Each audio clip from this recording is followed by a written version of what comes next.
bienvenue sur le podcast Job Révolution, le podcast qui t'accompagne dans ton évolution. Je suis Stéphie Lechkowski, formatrice d'adultes, spécialiste en reconversion et en insertion professionnelle. Si tu te poses ces questions, comment retrouver du sens et avoir confiance en toi, comment travailler autrement ou faire une reconversion, comment sortir de ta carapace et trouver ta place, Job Révolution est fait pour toi. Chaque semaine, découvre les conseils de personnes inspirantes pour trouver ta voie et les secrets de recruteurs pour t'accompagner dans ta recherche d'emploi. Si tu aimes ce podcast, je t'invite à t'abonner et à le partager. Bonne écoute!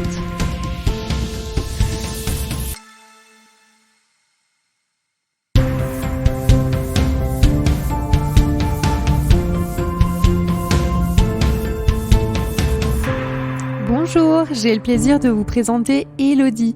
Élodie va vous parler de son parcours. Elle a commencé par des études de stylisme et aujourd'hui, elle est non seulement créatrice de bijoux avec Coram Atelier, mais elle est aussi numérologue. Découvrez toutes ces étapes pour en arriver là, mais aussi comment elle arrive à associer ces deux activités. À bientôt!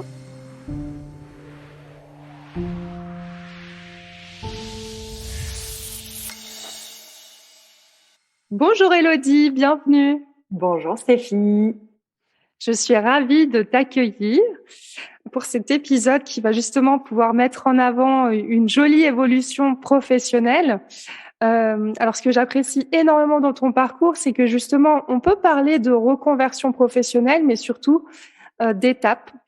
Et donc pour pas trop en dire, je vais déjà te laisser te présenter. Alors Élodie, qui es-tu ? Alors, du coup, moi, je m'appelle Élodie Morel, j'ai 33 ans. J'ai deux métiers.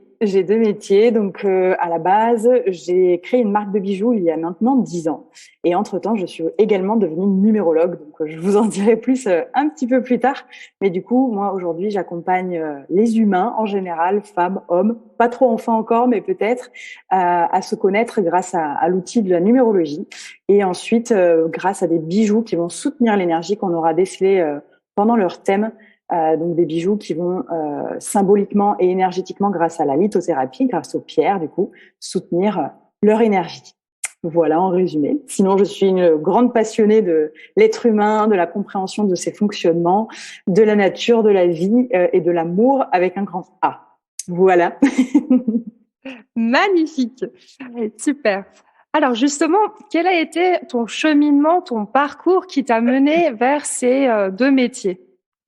Alors du coup, moi, comme je disais au départ, j'ai créé ma marque de bijoux il y a 10 ans. J'ai fait un BTS design de mode pour à la base être styliste. Rien de me prédéterminé à travailler dans le bijou, mais après, en fait, ce BTS où je n'ai touché qu'au textile, je suis partie en stage à Paris chez une créatrice de bijoux pendant plus de 6 mois. Et là, je me suis découverte une passion pour le bijou. J'ai eu beaucoup de chance parce que j'ai été très autonome dans ce stage-là. On m'a laissé beaucoup de missions. Ce qui fait que, au retour de ce stage, la fleur au fusil, j'ai décidé de lancer ma marque, voilà, sans business plan, rien du tout, juste l'envie de créer et de partager en fait ce que je crée. Donc j'ai commencé avec mon petit baluchon, à démarcher des boutiques, et puis une boutique, 2 boutiques, 3 boutiques, ça a fait que voilà, ça s'est implanté dans différentes boutiques. À côté, je vais construire mon site internet avec un copain, donc c'était pas un site internet de folie, mais il faisait le job. Et en 2017, en fait, j'ai fait mon premier salon professionnel autour du bijou, donc qui est un salon professionnel pour les marques de bijoux qui exposent leurs bijoux pour que des revendeurs, donc des boutiques ou des sites internet, viennent acheter les bijoux pour revendre chez eux. Et donc là, ça a pris un premier essor, en fait. Et moi, j'avais, pour cet événement-là, j'avais dessiné ma toute première collection avec mes propres estampes, mes propres motifs, parce que l'idée, c'était vraiment de se démarquer. Au départ, j'achetais des choses que je transformais, bien évidemment, mais c'était des estampes, en fait, que je retrouvais chez d'autres marques, travaillées différemment, mais du coup, ça me gênait. J'avais envie de faire des choses avec ma propre patte à moi. Donc me voilà partir sur ce premier salon que j'ai réitéré plusieurs fois. Et puis, à ces événements-là, j'ai rencontré les 2 agents co avec qui j'ai travaillé plusieurs années après, qui ont démarché des boutiques pour moi. Donc voilà, ça c'était mon premier en fait canaux de vente. Et ensuite, il y avait mon site internet, mais en fait, je fabriquais beaucoup, puisque tout le travail était fait par mes deux petites mains. Et donc, c'était mon premier canal de vente, les boutiques. Et après mon site internet, quelques événements de créateurs. Mais du coup, arrivé, c'était 2019, je crois, 2019, ouais, où il y a eu commencé à y avoir les gilets jaunes, le Covid. Donc, en fait, les revendeurs vendaient moins. C'était plus compliqué. Et moi, je commençais déjà à fatiguer, car, pour parler vulgairement, je faisais le petit chinois et j'avais très, très peu de temps, en fait, de création, alors que j'avais fait ce métier pour ça à la base. Et donc là, je me suis posée, j'ai réfléchi, j'ai dit, OK, j'arrête de travailler avec des revendeurs, je ne travaille qu'en direct pour récupérer ce temps. Je vois que tu as une question, Stéphie, je t'écoute. J'ai une question parce que c'est vrai que moi, j'ai le plaisir de connaître encore plus son parcours. Donc, à l'époque, on est d'accord, c'était Mademoiselle M, ta marque, c'est juste? Oui, exactement. OK. Ouais, Ouais.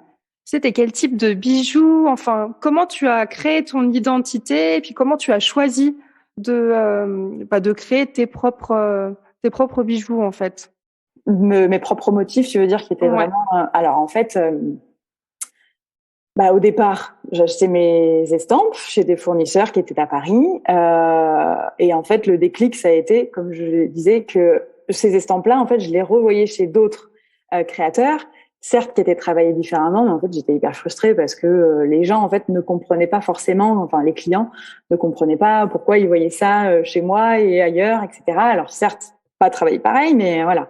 Et du coup, moi, j'avais commencé dans mon petit coin à dessiner des estampes, mais j'avais pas forcément les fournisseurs, donc je suis allée faire du sourcing sur des salons et j'ai rencontré à l'époque le compagnon avec qui j'ai été, qui lui était designer produit et qui m'a aidé en fait à faire tout ce qui était de dessin technique, parce que moi j'avais pas ces compétences-là, donc sur des logiciels comme Illustrator. Et donc lui m'a aidé à faire ses dessins techniques et j'avais trouvé un fournisseur qui lui pouvait me faire ce qu'on appelle de la découpe chimique en Italie, donc ça restait en Europe parce que ça c'était hyper important pour moi de rester France, Europe et de pas partir faire ça à l'étranger ou du moins alors attention, à l'étranger il y a des très belles qualités de travail, mais en tout cas dans des conditions humaines respectables. Ça c'était vraiment très important pour moi.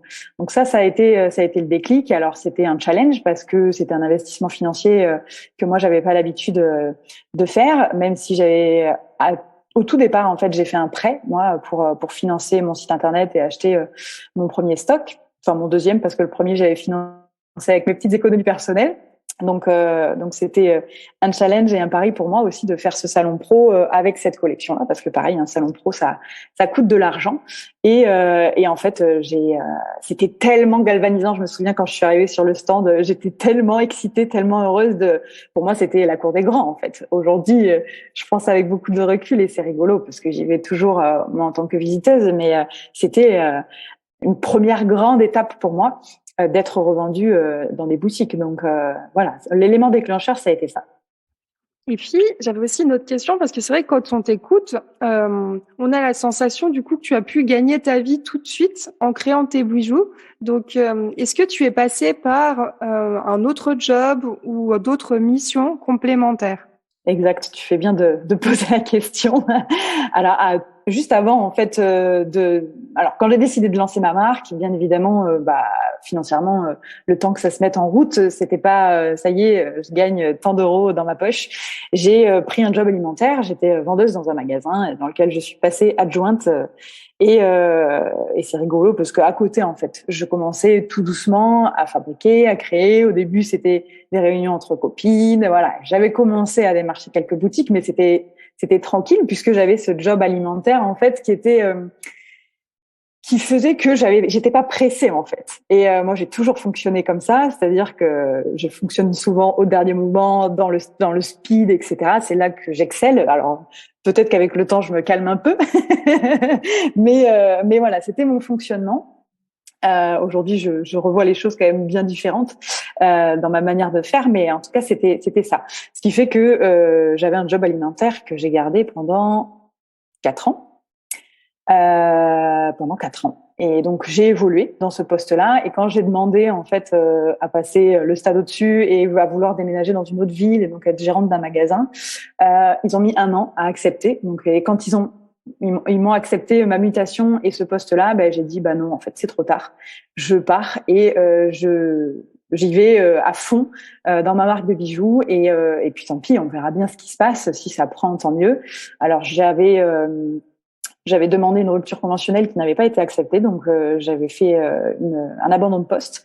Ça a été aussi inconfortable comme décision parce que bon, après j'ai été en accord avec la RH, voilà, elle savait, c'était pas, je leur mettais pas un couteau sous la gorge entre guillemets.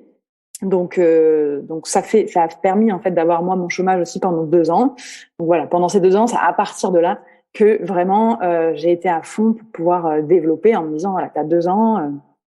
Maintenant, il va falloir y aller à fond les ballons, si je puis dire ça comme ça. Je te remercie d'en parler parce que c'est vrai que ce qui est génial dans ton parcours, c'est que tu as vraiment pu donner naissance à ton projet avec le temps. Et c'est aussi important pour moi de parler de reconversion professionnelle, d'évolution et de se dire que tout ne se fait pas du jour au lendemain. Et en plus, on va le redécouvrir au fur et à mesure du podcast, de cet épisode. C'est vrai que c'est intéressant de voir comment la marque et aussi finalement ce que tu crées a évolué. Donc, alors, si je résume bien, au départ, tu as pu trouver un poste pendant 4 ans ou même dans ce propre poste de vendeuse, tu as évolué. Après, tu as eu du coup 2 ans de chômage. Et après, alors, peut-être ça peut aussi aider. Tu parlais du choix aussi, où là, ils t'ont proposé d'être gérante. Finalement, toi, tu t'es dit quoi? Qu'est-ce qui t'a permis de te dire, non, là, je me lance, c'est parti? Alors déjà parce qu'ils avaient été longs à la détente, même si moi parfois je peux être longue à la détente. Après c'était une entreprise dans laquelle où j'étais pas en accord avec toutes les valeurs, ça c'est certain. Et je me disais, enfin voilà, même si pendant 4 ans j'avais ce job à côté qui était alimentaire, qui me permettait moi de payer mes factures et de vivre, j'avais quand même développé et je voyais le potentiel. Je voyais que ce que je faisais plaisait, qu'aujourd'hui c'était pas assez rentable pour pouvoir vivre dessus, mais en tout cas qu'il y avait un gros potentiel. Donc forcément, à un moment donné, quand on voit qu'il y a un potentiel, que ça pousse, qu'en fait que les commandes commencent à augmenter, il y a un truc de bascule en fait. Il y a un moment où on se dit bon là, par rapport au temps que j'y investis, parce que je fais autre chose à côté. Si j'investis encore plus de temps, forcément, ça va générer plus et il va y avoir un point de bascule qui va faire qu'à un moment donné, ça va être rentable. Donc, en fait, ce chômage, il était confortable pour moi, bien évidemment, parce qu'il me permettait de récupérer tout mon temps que je mettais dans l'entreprise dans laquelle je travaillais au service de ma marque. Donc, et en fait, donc il y a eu ça et il y a eu le fait de ok le potentiel, mais en fait je kiffais fabriquer, enfin je kiffais créer mes propres bijoux et en fait c'est ça qui est hyper intéressant, c'est que cette expérience en vente en fait m'a permis de travailler sur ma confiance en moi parce que moi j'étais quelqu'un de très timide, très réservé quand j'étais petite. Aller acheter une baguette de pain c'était hyper compliqué pour moi, donc parler à des inconnus, voilà. Donc là quand j'ai pris mon baluchon à aller présenter mes collections, voilà c'était challengeant pour moi et en fait je crois que ça m'a toujours motivée en fait de me dépasser, même si c'était très inconfortable à la base quand tu te dis bon il va falloir aller démarcher, oh là là.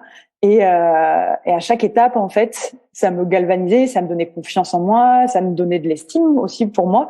Donc, à chaque petit pas, en fait, ça me donnait de l'énergie pour faire le prochain, en fait. Donc voilà. Même si comme ça fait rêver, bien évidemment que intérieurement, il se passe énormément de choses émotionnellement.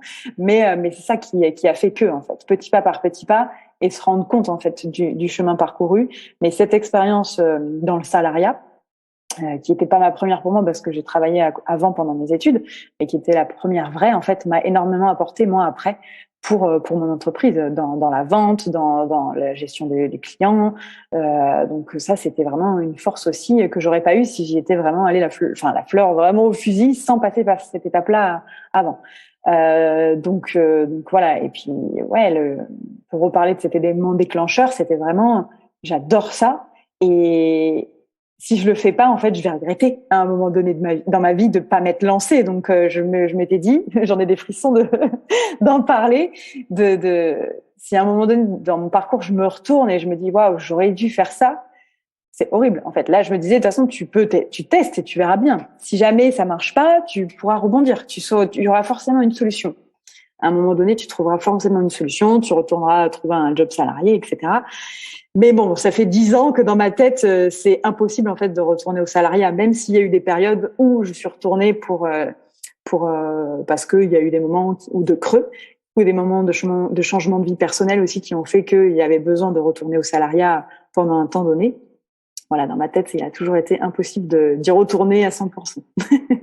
Bravo, voilà. C'est super intéressant pour ceux qui nous écoutent et celles qui nous écoutent. Et justement, pour reprendre du coup le fil de ton histoire, tu parlais du coup de la seconde étape, peut-être, on peut parler de seconde étape, en 2019, c'est juste ? Ouais, tout à fait. 2019, du coup, je finis l'année sur les rotules parce que c'était vraiment l'apogée. 2019 a été une de mes meilleures années en termes de chiffre d'affaires, pas en termes d'épanouissement personnel parce qu'au final, on se rend bien compte que l'argent ne fait pas tout. Et certes, j'avais beaucoup de revendeurs, j'avais participé à des événements géniaux aux Galeries Lafayette, j'avais fait un super marché de Noël qui avait fait que j'avais très bien travaillé, mais j'étais HS. Début janvier, je me suis dit, waouh, c'est pas possible. En fait, là, j'arrive à un point où toute seule, avec mes deux petites mains, avec ma propre énergie, et si je veux prendre soin de moi aussi et équilibrer ma vie perso et ma vie pro, il va falloir changer quelque chose. Et puis, comme je disais, en fait, je fabriquais, produisais pour mes revendeurs, mais les temps de création étaient trop peu, en fait. Je devais passer 6 jours dans l'année à créer, en fait. Donc, alors que moi, voilà, comme je disais, c'était ça, ce pourquoi j'avais eu envie de faire ce métier-là. Et du coup, je me suis fait accompagner par une coach en business, en organisation, en stratégie commerciale précisément. J'ai pris du temps pour aller me nourrir ailleurs. Alors, il faut savoir que moi, j'ai ma mère qui est coach en PNL et hypnothérapeute. Donc, en fait, j'ai toujours baigné un petit peu dans le développement personnel au sens large du terme. Et en fait, sur un salon du bien-être, un dimanche, je me balade. Au fil des stands et des conférences, j'assiste à la conférence d'une numérologue, Lydie Castel, qui est connue en France maintenant. Et là, je l'écoute et je me dis, waouh, c'est quoi cet outil, quoi? Oh, c'est dingue. Ça résonne de fou en moi, ça vibre partout. Je me dis, il faut que je m'offre mon thème numérologique avec cette personne. Je m'offre mon thème 2 ou 3 mois après, je crois. Et là, pareil, deuxième effet qui se coule. Je me dis, waouh, c'est pas possible. Il y a un truc avec cet outil. J'ai envie d'en savoir plus, quoi. Je suis attirée par ça. Pour en faire quoi? J'en savais rien. J'avais pas prévu d'être numérologue, mais voilà. Alors, pour permettre aux personnes aussi de comprendre qu'est-ce que la numérologie. Parce que c'est vrai que numérologie, on peut supposer que c'est lié au numéro, qu'il y a aussi de l'énergie, d'après ce que tu disais. Mais alors, est-ce que tu pourrais expliquer en quelques mots qu'est-ce que la numérologie? Bien sûr. Excuse-moi. Alors, la numérologie, en fait, on part du principe que tout est énergie. Donc, les nombres sont énergie, les lettres sont de l'énergie. Et donc, en fait, la numérologie, comme son nom l'indique, on utilise les nombres pour faire plein de calculs qui vont nous donner des informations sur chaque personne. C'est-à-dire que moi, quand je donne un thème, j'utilise tous les prénoms qui sont sur la carte d'identité de la personne, son nom de famille et sa date de naissance. Je fais plein de calculs. Et chaque nombre, en fait, après, selon où il se place, moi, je travaille sur la symbolique d'un arbre pour que le mental y comprenne qu'on a des racines à nourrir et que ça, c'est important pour que le tout s'expanse de la bonne manière. Vont venir dire des choses de cette personne-là. En gros, la numérologie, c'est un super outil de connaissance de soi. Et je crois que qu'on soit entrepreneur, salarié ou peu importe, comme être humain, ce qu'on décide de faire de notre vie, c'est la base, en fait, de se connaître. Et ça, moi, cet outil est bluffant. C'est ça, cet outil est bluffant. Donc, c'est ça, la numérologie. Je sais pas si c'était clair, si tu as tout bien compris. Alors, pour moi, c'est tout OK. Puis comme ça, je vais pouvoir, de toute façon, je vais te reposer des petites questions, justement, liées au choix de reconversion professionnelle, parce que c'est vrai que l'objectif du podcast, c'est aussi d'amener les personnes à donner des outils concrets pour mieux se connaître et aussi savoir dans quelle direction aller. Mais avant tout, du coup, on en était à la partie où tu avais fait ton thème, ton thème numérologique, c'est ça? C'est ça, mon thème numérologique. Et en fait, du coup, c'est bien que tu me poses cette question parce que ça me fait rebondir sur le fait que quand j'ai reçu mon thème, en fait, c'est venu valider que le choix de mon premier métier, c'est-à-dire d'avoir une marque de bijoux, de créer des bijoux, me nourrissait fortement, mais il y avait un manque en fait. Il y avait quelque chose qui me manquait. Il y avait un de mes nombres qui était mal nourri, en tout cas pas assez nourri, qui n'était pas assumé certainement, parce qu'on m'avait déjà dit, parce que je me faisais masser régulièrement par une personne qui faisait des massages ayurvédiques et qui m'avait dit voilà, je pense qu'elle avait des dons de voyance ou je ne sais pas, mais elle m'avait dit, je te vois continuer les bijoux, mais je vois autre chose. Il y a le mot thérapeute qui vient. Alors j'étais là, thérapeute, qu'est-ce qu'elle me raconte? Je me sentais pas du tout légitime par rapport à ça. Certes, j'avais une attirance pour ça, une appétence, mais voilà. Et puis alors, avec quel outil? Il en existe tellement, certes, qui se recoupent et qui apportent des choses complémentaires, mais voilà, c'était pas. Instinctivement, j'étais pas prédéfinie à ça en fait pour ça. Et donc quand elle me fait mon thème, elle me dit que il y a quelque chose qui fait que je pourrais complètement être dans l'accompagnement de l'humain et ça résonne, c'est sûr, ça résonne en moi et donc je décide de me former à la numérologie auprès de cette personne-là, de Lydie Castel. Et mais en me disant qu'est-ce que je vais en faire, en tout cas peu importe ce que j'en fais, même si j'en fais rien professionnellement parlant, ça m'apportera des connaissances pour moi, pour me connaître moi, pour connaître les gens autour de moi. Parce que ce qui est intéressant, c'est qu'en numérologie, moi j'ai un chemin de vie neuf. Du coup, si tu me lances sur la numérologie, je vais pas m'arrêter.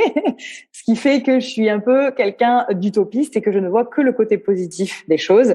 Ce qui fait que en fait, l'outil de la numérologie, moi, me permet de capter les choses chez les gens et d'apporter en fait une connaissance plus profonde des gens sans me juste être dans mon côté, le monde des bisounours, je vois tout le monde, il est beau, tout le monde, il est gentil, quoi, en résumé. Et donc, je me forme pendant 1 an aux côtés de Lydie, tout en continuant ma marque à côté, hein, mais qui était, je manquais d'énergie, en fait. L'énergie était plus aussi intense qu'elle n'était au départ quand j'ai lancé ma marque. Je me forme et à chaque fois que je vais en cours, je me dis, waouh, je suis vraiment à ma place, quoi. Je me sentais tellement bien, j'apprenais plein de choses, c'était tellement nourrissant que voilà, je savais qu'il y avait quelque chose à faire, mais en même temps, j'étais là, je peux pas devenir numérologue, lâcher tout ce que j'ai fait depuis 8 ans, 7 ans, 8 ans, c'est pas possible, quoi. Voilà, je sais que le produit plaît, qu'il y a des choses à faire, mais voilà, avec ces gilets jaunes, ce Covid, etc., forcément, c'était en baisse et je savais pas comment dire, vers quoi me tourner comme canal de vente où j'allais pouvoir m'épanouir. Parce qu'en fait, moi, j'aime l'humain. Et en fait, de travailler avec des revendeurs, l'humain, je le vois peu, je suis peu à son contact. Donc, en fait, c'était ça qui me manquait dans mon cheminement professionnel. Et en fait, c'est la numérologie qui, aujourd'hui, m'apporte ça. Ce qui fait que en 2021, oui, on est en 2022, je décide de me lancer pleinement en tant que numérologue à côté de ma marque de bijoux, mais de manière, voilà, 2 chemins qui sont parallèles l'un à l'autre, mais à aucun moment ça se rejoint et j'avais l'impression d'être séparée, en fait, d'être un peu bancale, d'avoir ces 2 activités-là, mais je sentais que c'était pas encore ça, donc je décide de changer de nom de marque. Comme tu disais tout à l'heure, en fait, au départ, ma marque s'appelait Mademoiselle M, A-I-M-E, et maintenant, ma marque s'appelle Coram Atelier, donc Coram pour corps et âme, donc c'est une contraction de corps et âme. Parce que la numérologie, voilà, c'est tout ce qui est subtil, de l'énergie qu'on palpe pas, en fait. Et les bijoux sont quelque chose qui est matière, qu'on porte sur nous. Donc ça faisait du sens. Et en fait, j'avais envie de créer du lien entre ces 2 activités-là. Mais je savais pas comment faire. Et puis en fait, ce qui est très très rigolo et que je suis encore en train de cheminer dessus, hein, c'est que quand on a tant d'années derrière, en fait, d'un parcours, de cheminement, certes d'évolution, mais qui n'était pas une évolution aussi importante que ce virage, en fait, que j'ai fait là, il y a 1 an. On s'accroche à ce qu'on connaît, on s'accroche à des choses qui ont été implémentées. On se dit, mais attends, si je change, en fait, tout ce travail pour tout changer. En fait, non, c'est pas que on passe pas de tout à rien. On se sert de tout ce qu'on a appris, emmagasiné, de toutes les connaissances, de toute l'expérience, en fait. Et on ajuste par rapport à qui on est. Parce que moi, c'est vrai que l'entrepreneuriat, il m'a fait tellement, tellement, tellement évoluer personnellement. C'est fou. J'aurais jamais autant évolué personnellement si j'avais été salariée, je pense. Voilà. Après, c'est mon avis à moi, et mon expérience. Mais voilà, ce qui a fait que 2021, je lance ces deux activités, donc la numérologie à côté des bijoux. Et depuis un an, ça a macéré, maturé de comment rallier ces deux activités. Et aujourd'hui, voilà, j'accompagne en numérologie. J'aide les gens en fait à se connaître grâce à l'outil de la numérologie, et en fait le bijou vient ensuite et vient en fait soutenir grâce à des symboles et grâce à la lithothérapie, à des pierres qui vont être en résonance avec les nombres des thèmes de chaque personne pour pouvoir soutenir leur énergie. Et ça a été très difficile de l'accepter parce que j'avais d'abord créé une marque de bijoux. Donc pour moi, dans ma tête, c'était d'abord je parle des bijoux, d'abord je suis créatrice des bijoux et ensuite je suis numérologue. Sauf que non, en fait, c'est d'abord la numérologie qui vient en premier aujourd'hui dans ma manière de travailler. Et le bijou est un soutien qui est en deuxième place. Voilà. Je sais pas si c'était tout clair ce que j'ai raconté. Oh, si, c'est très clair. Donc aujourd'hui, concrètement, c'est vrai que tu as toujours le site internet. Donc si on veut acheter un bijou, est-ce qu'on peut acheter quand même un bijou directement ou est-ce que automatiquement on fait d'abord un accompagnement avec toi et il y a un autre bijou? Non. Enfin, il y a un bijou personnalisé. Ouais, alors là, en fait, tous les bijoux qui ont été créés depuis 10 ans, alors il y a des collections qui ne se vendent plus, bien évidemment, qui ont été écoulées. Mais là, en fait, je suis en train de déstocker, en fait, parce que j'avais créé, parce que du coup, comme je faisais de la découpe chimique, etc., j'avais des quantités minimum à produire. Je suis en train de déstocker ces bijoux-là, ce qui fait que on peut très bien commander un bijou, peu importe. Moi, je vais expliquer, en fait, les pierres qui sont dessus, qu'est-ce que ça va apporter de manière énergétique. Donc ça, c'est un canal d'acquisition pour s'offrir un bijou. Et après, on peut venir faire un thème, ne pas acheter de bijoux du tout, juste faire son thème numérologique. Moi, c'est vrai qu'après un thème numérologique, j'aime bien faire un petit récap et conseiller en termes de lithothérapie. Après, soit on a envie de venir s'offrir un bijou chez moi qui va porter la pierre qui va correspondre aux énergies qu'il y a à travailler, ou alors aller s'acheter un bijou ou des pierres dans d'autres boutiques. Il n'y a pas d'obligation de quoi que ce soit. L'idée, c'est que la prochaine collection, ce soit exclusivement une collection empreinte de la numérologie, vraiment, parce qu'aujourd'hui, en fait, moi, je conseille sur la litho, mais ce sont des bijoux, en fait, qui ont été... Alors, moi, je m'inspire beaucoup de différents pays, d'Afrique du Nord, d'Amérique du Sud, en termes de graphisme. Donc, il y a déjà une forme de symbolique, mais elle n'est pas reliée à la numérologie encore. Voilà, donc, voilà. Okay. Je sais pas si c'est clair non plus. C'est super clair. Je suis en transition, en fait. Je suis dans une belle transition qui est en train de se clôturer, mais en fait, tout prend du temps et on aimerait que tout aille vite, mais non. En tout cas, c'est un beau cheminement à voir, puis voir aussi que tout est évolution et tout est changement, et puis justement, tout est énergie quelque part. Ça rejoint tout à fait ce que tu disais. Donc, tu fais aussi des séances pour ceux qui sont pas... donc, je le rappelle pour ceux qui ne le savent pas, tu es plus du coup dans quelle région? Et est-ce qu'on peut faire des séances à distance? Alors moi, je suis dans les Landes, du coup. J'habite... à côté d'Hossegor, pour ceux qui connaissent. Donc, je reçois à l'atelier en numérologie, mais c'est bien évidemment possible de faire en visio. Il n'y a pas besoin d'être dans les Landes pour venir faire son thème. Ok. Et puis, c'est vrai que tu as donné tout un tas de démarches que tu as pu faire concernant ta propre évolution. Aujourd'hui, est-ce que tu aurais 3 conseils, ou même plus, à donner pour les personnes qui sont en remise en question, soit en reconversion professionnelle ou qui hésitent à se lancer dans un projet? Quelles sont quelque part les pistes, les actions concrètes qui pourraient les aider à affiner justement leur destination? Alors, je crois que le premier conseil que je donnerais, c'est travailler sur soi. Quand j'entends travailler sur soi, c'est se connaître. Parce que pour le petit exemple, en fait, moi, pendant longtemps, j'écoutais ce que faisaient d'autres créatrices, pas forcément dans le bijou, mais du coup, je m'imprégnais de ça. J'ai essayé de le mettre à ma sauce, mais en fait, ça marchait pas. Parce que ça venait pas de moi, en fait. Ça venait pas de moi et c'était pas, comment dire, ma petite voix intérieure, en fait, qui était en train de parler. Et je crois qu'aujourd'hui, encore plus dans la période qu'on est en train de traverser énergétiquement parlant, il faut que tout parte du cœur. Donc, il faut que ça résonne pour pour vous, en fait, de manière très, très personnelle, peu importe ce que pensent les gens, peu importe ce que pense la famille, etc. Mais ça, c'est un cheminement qui est long, qui est pas évident, parce que ça demande de se faire confiance, ça demande de profondément s'aimer, soit pour pouvoir se dire, OK, en fait, moi, je sens que c'est ça, j'y vais, en fait. Peu importe ce que les gens en pensent, et peu importe les injonctions, peu importe la société, etc. Donc, toujours écouter votre petit doigt et ce qui fait sens et ce qui résonne en vous. Je pense que c'est le premier conseil que je peux donner. Mais pour ça, il faut savoir l'écouter, cette petite voix, il faut savoir se connaître et il faut savoir être à son écoute personnelle. Moi, ça a été longtemps, j'allais chercher à l'extérieur alors que tout était déjà là. Alors, c'est un peu galvaudé comme phrase, mais c'est vraiment, vraiment ça, en fait. À partir du moment où je me suis, moi, recentrée sur moi, à m'écouter, à m'occuper de moi, en fait, j'ai eu les réponses de là où il fallait que j'aille, en fait. Voilà. Donc, ça, ce serait mon premier conseil. Le deuxième conseil, ça serait de s'entourer de gens qui sont dans les mêmes énergies, dans la même vibe que nous, c'est-à-dire des gens qui vont être soutenants, des gens qui vont... Alors, quand on est entrepreneur, je crois que s'entourer de gens qui ne sont pas entrepreneurs, c'est pas évident, parce que tant qu'on n'est pas passé par cette case-là, on ne peut tellement pas comprendre. Ça ne veut pas dire qu'il y a des gens qui peuvent pas être soutenants, hein. Moi, j'ai des parents qui ont été soutenants, mais et qui sont pas forcément. Enfin, ma mère est entrepreneur, mais mon père non. Mais à des moments, il y a des trucs qu'ils comprennent pas, en fait. Donc voilà, d'être avec des gens qui vont être soutenants, qui vont être positifs, qui vont croire en vous, qui vont vous soutenir, que ce soit moralement, peut-être même financièrement, peu importe.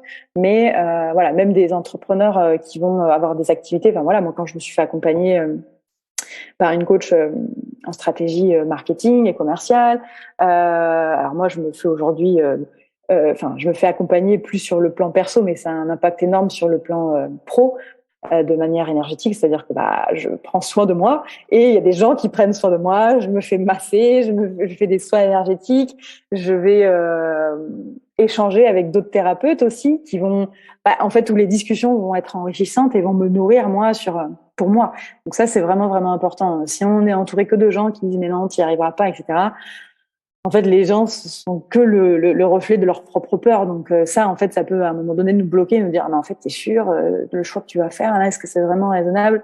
Voilà, c'est en ça où je disais si ça résonne pour vous, si ça vibre à l'intérieur de vous, c'est que c'est le bon choix. Après, bien évidemment, on fait pas n'importe quoi. Moi, je suis partie la fleur au fusil et 10 ans après, je suis toujours là. Alors, bien évidemment, il y a eu des hauts et des bas, mais ce qui est certain, c'est que en moi, j'étais convaincue que c'est ça que je voulais faire, peu importe ce que j'allais traverser. Parce que c'est chouette d'avoir une idée, mais il faut se rendre compte quand même que ça va pas forcément toujours être facile. Il faut accepter que à un moment donné, il y aura des moments difficiles et des moments, alors pas de régression. Moi, j'ai pu à un moment donné les voir comme des régressions, mais en fait ok, je fais un pas de côté, je retourne peut-être à un moment donné au salariat. Mais ça va me redonner un élan, ça va redynamiser en fait cette énergie d'appeler l'argent, par exemple, pour pouvoir après me remettre sur mon droit chemin, parce que j'avais besoin de ce temps de pause. C'est important de prendre conscience que même si très vite on arrive à générer de l'argent, ça sera pas toujours linéaire, loin de là. Et puis parce qu'on évolue personnellement, parce qu'on a envie de faire les choses différemment dans sa manière de travailler, dans ce qu'on propose comme offre, etc. Donc voilà, ça c'est vraiment important de prendre conscience que tout ne va pas être lisse et que l'entrepreneuriat, je pense qu'on a beaucoup été, et peut-être encore certainement beaucoup de gens croient que c'est la liberté. Oui et non. Je pense qu'on peut trouver une forme de liberté dans l'entrepreneuriat comme on peut trouver une forme de liberté dans le salariat. Tout dépend de l'intention qu'on y met. Voilà, moi je sais que je peux me lever à l'heure que je veux, ou en tout cas travailler sur des horaires en décalé parce que c'est juste pour mon rythme personnel. Par contre, ça ne veut pas dire que je vais travailler moins. Voilà. En tout cas, aujourd'hui, il a fallu accepter qu'à un moment donné, je gagne moins bien ma vie aussi. Par contre, mon épanouissement personnel dans ce que je faisais était beaucoup plus important. Voilà. Donc, oui, il y a une forme de liberté, mais il y a une forme d'engagement parce que bon, le matin, il y a que nous qui nous mettons le coup de pied aux fesses. Il y a pas de patron derrière, donc ça, il faut l'accepter aussi. Et c'est vraiment un travail de mindset, je crois. Et moi, j'ai mis longtemps à le travailler et à l'avoir. Donc voilà, qu'est-ce que je pourrais donner d'autre comme conseil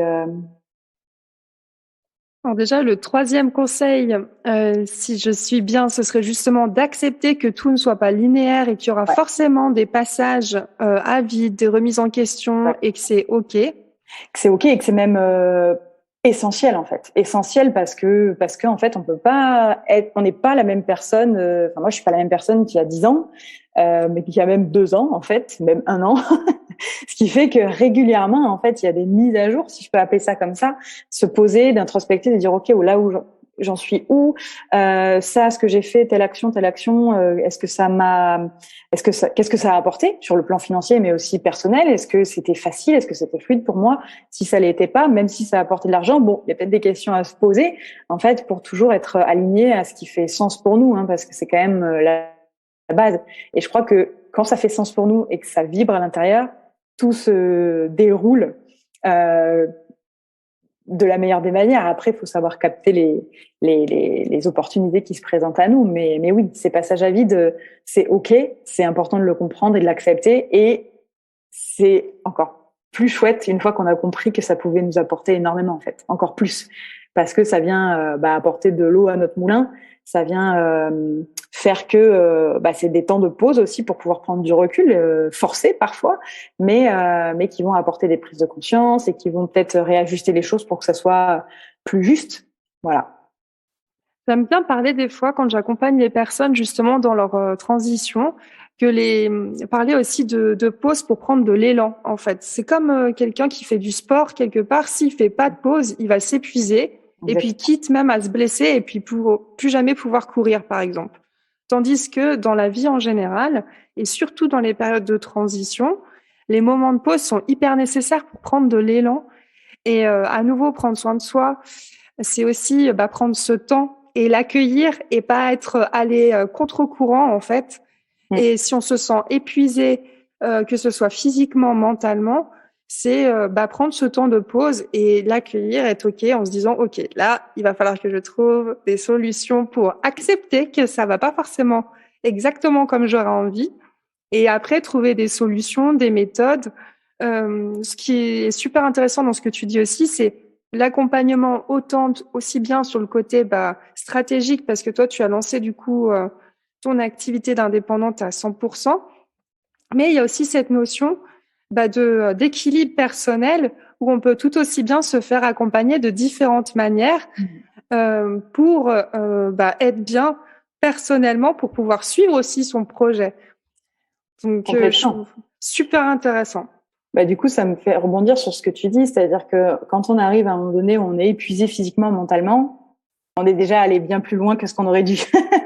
C'est en ça où moi aujourd'hui j'ai compris depuis déjà presque 2 ans, même si ça n'a pas été évident de l'implémenter dans la matière et quotidiennement, que notre corps en fait, notre mental, et c'est notre carrosse en fait. C'est ça qui nous permet de créer, d'accompagner l'humain quand on est thérapeute, coach, etc.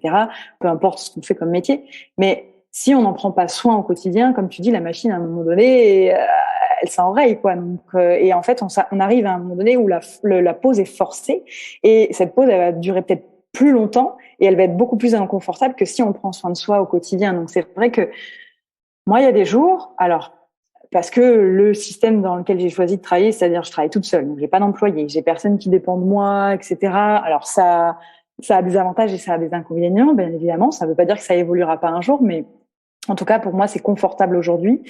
Fait que il y a des jours où c'est pas ok de travailler. C'est-à-dire que si je force, je sais que je vais pas produire quelque chose de qualitatif. Et encore produire, je suis même pas sûre que ce soit le bon mot, mais où ça va pas être ok parce que je suis pas dans la bonne énergie, parce que j'ai pas assez dormi, parce que peu importe. Ça veut pas dire que dès que je suis fatiguée, je vais faire la sieste toute la journée, hein, mais accepter que je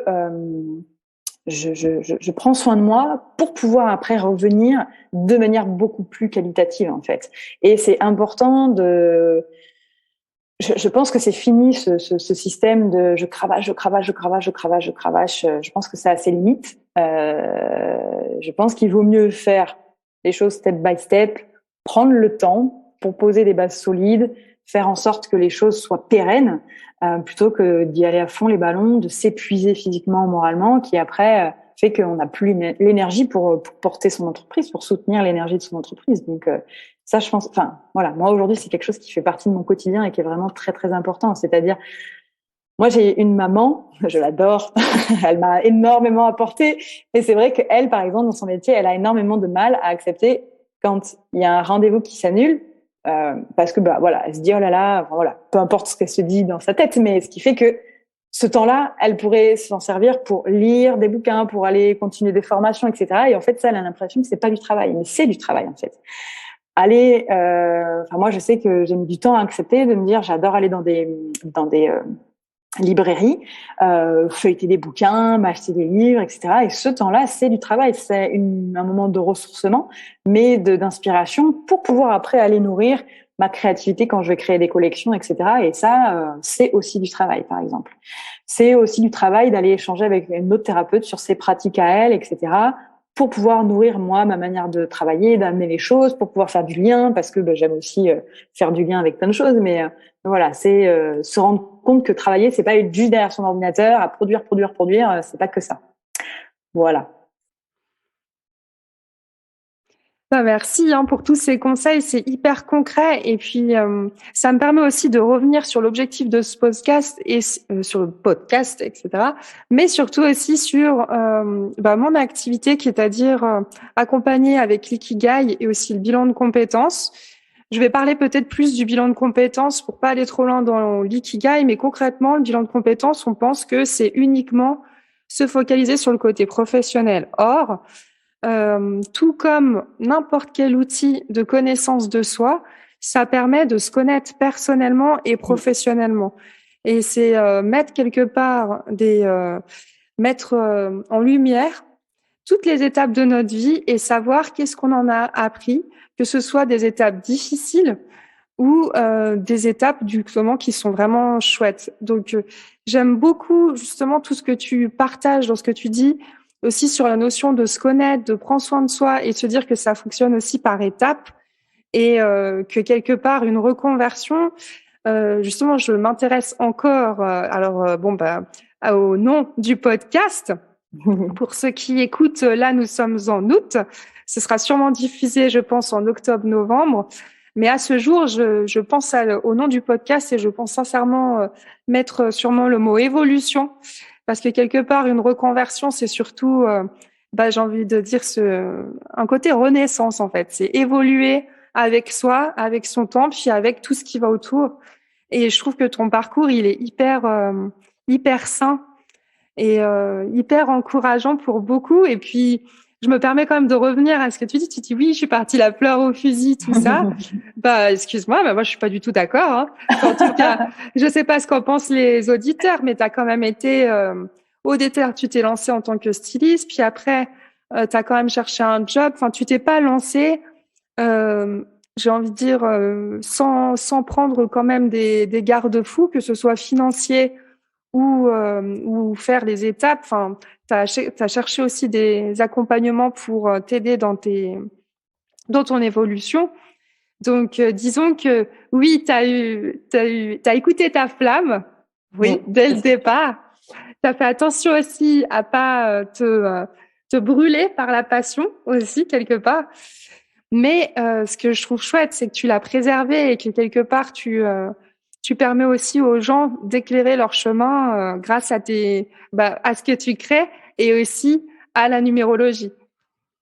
Donc, c'est l'objectif, exactement. Mais du coup, ça me fait ce que tu disais juste avant. J'adore le mot évolution.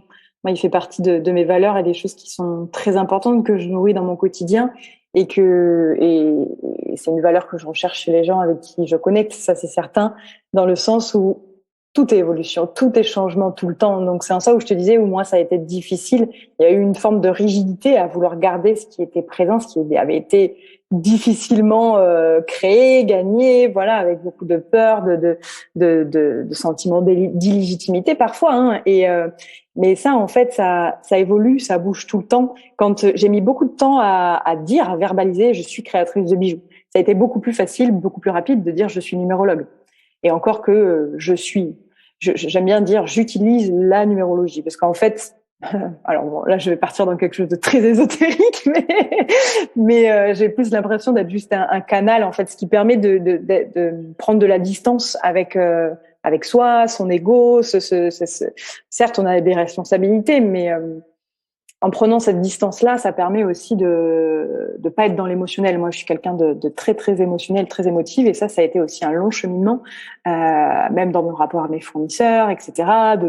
Quand il y avait des conflits entre guillemets, de prendre du recul, en fait, de prendre du recul. Et tout ça pour revenir sur ce que je disais au départ, c'est d'accepter, en fait, de travailler sur cette souplesse, parce qu'en fait, être entrepreneur, c'est des choix au quotidien. Et en fait, faire des choix, c'est difficile, mais en fait, je crois que ce qui est le plus difficile, c'est de pas faire de choix et d'être entre deux et d'attendre et de le dire, qu'est-ce que je fais? Plutôt ça, plutôt ça, plutôt ça, plutôt ça. Dernièrement, j'ai été face à un choix qui a été très inconfortable et une fois que le choix est fait, il y a une charge énergétique qui lâche parce que de toute façon, on a fait le choix. Donc maintenant, on se met en action, on se met en mouvement pour assumer ce choix. Et je pense qu'il n'y a pas de mauvais choix. Il y a que des choix qui sont faits en conscience par rapport à qui on est à l'instant T. Moi, voilà, avec le recul sur ces 10 ans passés, peut-être il y aurait eu des meilleurs choix, mais j'avais besoin de passer par ça en fait pour comprendre, pour évoluer, pour grandir, pour mûrir et entre guillemets faire mieux de jour en jour, en fait. Mais accepter que tout est mouvement. Ça, c'est vraiment aussi un grand conseil, je pense. Accepter que tout est mouvement, que tout peut bouger. Et ça demande une souplesse mentale, en fait, mentale et émotionnelle, pour pouvoir se dire... parce que dans le monde dans lequel on vit, je crois, ça nous demande de lâcher, en fait, tout ce qu'on croit posséder. En fait, on possède rien du tout, à part ses pensées et comment on entretient son corps. Et ça, c'est la base, je pense, pour cheminer aussi en tant qu'entrepreneur. Voilà. Et dernière petite question, parce que c'est vrai que je pense qu'on a débordé, mais c'est pas grave, c'est super intéressant. C'était sûr. C'était sûr. Hein. Oh là là. Une petite question, parce que c'est vrai que pour les personnes qui hésitent à faire un projet d'indépendant et vendre des prestations ou des produits, je pense par exemple qu'il y a énormément de personnes qui se forment à l'accompagnement ou qui ont envie de se lancer sur le fait de se sentir légitime et de demander un prix. Comment ça s'est passé pour toi et quels conseils, qu'est-ce que tu aimerais dire aux personnes justement qui n'osent pas forcément se faire payer ou qui travaillent gratuitement, par exemple Voilà, qu'est-ce que tu pourrais apporter? Alors, je vais parler moi avec ma casquette de numérologue parce que c'est quelque chose qu'on voit beaucoup, chez beaucoup de gens et moi la première. Alors, je sais pas si ça a été compliqué pour moi de poser des prix.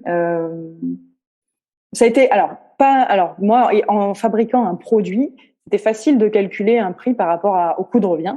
Par contre, de donner un prix de mon temps de travail, ça je l'ai pas inclus tout de suite.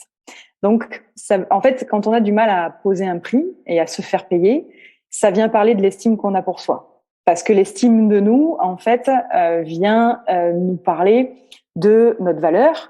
Et la valeur aujourd'hui dans notre société, comment on la donne, c'est à travers l'argent, hein, en tout cas aujourd'hui, à l'heure actuelle. Peut-être que ça va évoluer, mais ça vient juste parler de notre estime de nous. Donc je pense que si on vient travailler sur l'estime de soi, alors il y a plein de manières de travailler sur l'estime de soi, sur sa valeur, est-ce que comme je disais tout à l'heure, est-ce qu'on s'aime profondément, et si je m'aime profondément, j'estime que mon travail vaut tant. Point. Et en fait, bien évidemment qu'il y a des gens pour qui ça sera trop cher, et il y aura aussi des gens qui se diront ça c'est pas assez cher, donc c'est que ça a peu de valeur. Donc en fait, c'est très un prix, en fait, ça veut plus ou moins rien dire. C'est-à-dire que, comme je dis, il y a des gens pour qui ça va être pas assez cher parce qu'ils ont un pouvoir d'achat qui est important et ils vont se dire c'est peu qualitatif. Et l'inverse est vrai aussi. Ce qui est important, c'est que ça soit aligné par rapport à vous et la valeur que vous vous accordez. Voilà. Merci beaucoup. En résumé. Okay. Alors peut-être les dernières questions. Du coup, quelles sont les prochaines étapes? Est-ce que tu as des projets? Quelles sont les prochaines étapes du coup de Coram Atelier? C'est juste? c'est le bon nom. Prochaine étape, au-delà de proposer des thèmes sur la personnalité, c'est-à-dire comme outil de connaissance de soi, c'est de proposer des rendez-vous qui vont parler, parce qu'en fait en numérologie, on l'utilise en termes d'outils de connaissance de soi, mais aussi, ce que j'aime bien dire, outils météorologiques, c'est-à-dire que ce n'est pas du tout de la voyance ou de la médiumnité, mais en fait on a des énergies qui nous accompagnent. Par exemple, cette année, on est en année 2022. En numérologie, on réduit jusqu'à obtenir un nombre entre 1 et 9. Donc, on est tous porteurs universellement de l'énergie 6. Et cette énergie 6 vient dire des choses et nous demande de surfer sur cette vague-là. On peut aussi être en résistance, mais qui dit en résistance dit que forcément, ça va forcer, ça va être compliqué, ça va créer des conflits internes. Donc, de proposer un accompagnement, en tout cas de comprendre en fait quelles sont les énergies qui nous accompagnent annuellement, mensuellement, même journalier, on peut voir quelle énergie nous accompagne tel jour, ce qui fait que ça va aussi, moi je sais que dans mon agenda, je sais dans quelle énergie je suis chaque jour, ce qui fait que ça m'aide en fait à me dire, bon, tel jour, c'est parfait pour faire une conférence, faire un live Instagram par exemple, ou prendre un rendez-vous commercial parce qu'il faut que je négocie, ou là c'est un jour où je vais plutôt être en mode introspection, où je vais être en mode formation, remise en question, me poser sur mes projets.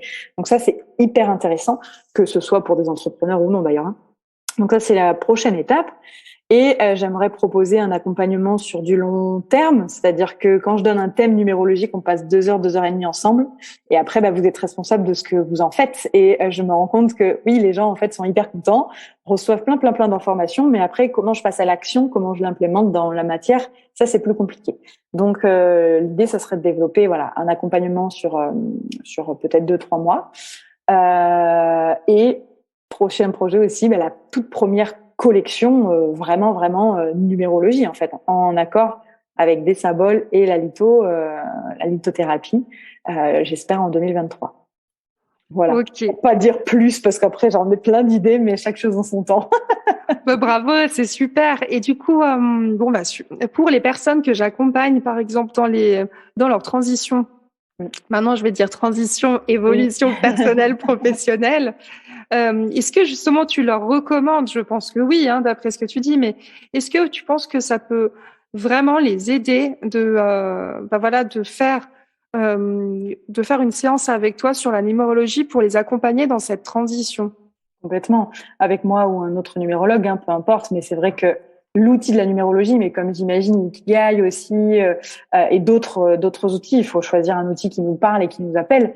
C'est un magnifique outil pour comprendre en fait ce qui a besoin d'être nourri de manière fondamentale pour pouvoir être aligné, parce que on peut être bon dans quelque chose, mais ça nous nourrit pas plus que ça en fait. Ce qui est important de comprendre, c'est qu'est-ce qui nous nourrit, quelles sont nos bases dont il faut se servir au quotidien, que ce soit dans notre vie pro et perso, mais bon là on parle de pro, pour pouvoir être aligné et cheminer au mieux et faire les meilleurs choix qui vont faire que on est bien dans nos baskets, on chemine, on évolue, etc. Et que c'est fluide, parce que le but c'est quand même pas de s'emmerder la vie, si je puis dire. On n'est pas là que pour en chier sur cette terre. Désolée pour la vulgarité, mais on est là aussi pour kiffer. Donc, mieux on se connaît, mieux on chemine, et plus c'est fluide, et plus c'est chouette. Écoute, moi, d'après ce que tu dis, au contraire, je recommande fortement. Alors, l'ikigai, le bilan de compétences, ou encore le questionnaire Strong que j'utilise, sont des outils qui permettent justement de comprendre ses expériences.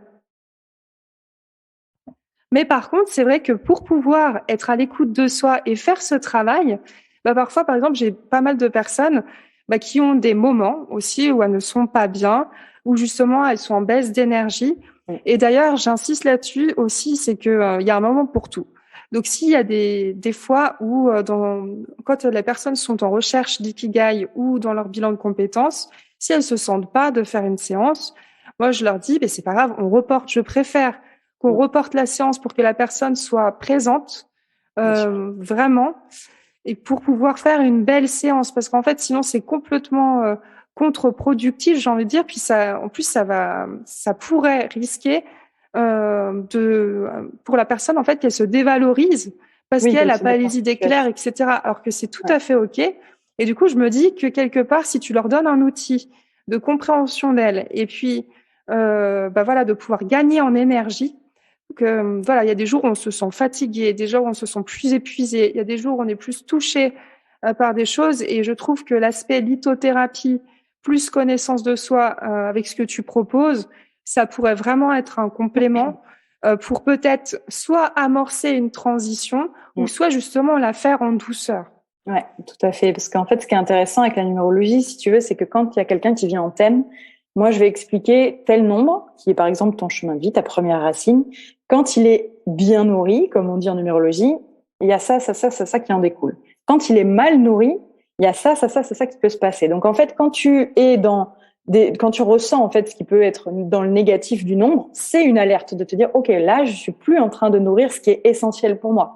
Donc c'est vraiment des indicateurs qui sont hyper intéressants en fait, hyper intéressants. Pour te donner un exemple, par exemple, alors moi c'est pas ma première racine, mais c'est ma deuxième racine. Je porte l'énergie du 8. Le 8, il vient nous parler de notre capacité à prendre notre place, de notre légitimité. Quand il est mal nourri, ce 8, c'est un gros résumé. Il y a bien plein d'autres choses, bien évidemment. Mais quand il est mal nourri, ce 8, c'est que j'arrive pas à prendre ma place, c'est que j'arrive pas à être dans une forme de légitimité. Donc, je peux ressentir énormément de frustration, voire même de la violence, qu'elle soit verbale ou physique. Donc, quand je ressens de la frustration, là, je sais que je suis pas en train de nourrir mon 8. Donc, qu'est-ce que je dois faire pour être aligné et nourrir ce 8? Donc ça, on le voit pendant un thème. Voilà, justement. Et justement, les personnes qui sont en orientation professionnelle ou en reconversion pensent souvent à une trajectoire, c'est-à-dire un choix de métier ou un choix de projet. Et ce qui est important dans ce que tu dis, et j'insiste beaucoup aussi, pareil, dans les accompagnements, c'est que on va évidemment se focaliser sur ce que les personnes, ce qui les intéresse, ce qu'ils aiment, ce qui les font vibrer, comme tu disais.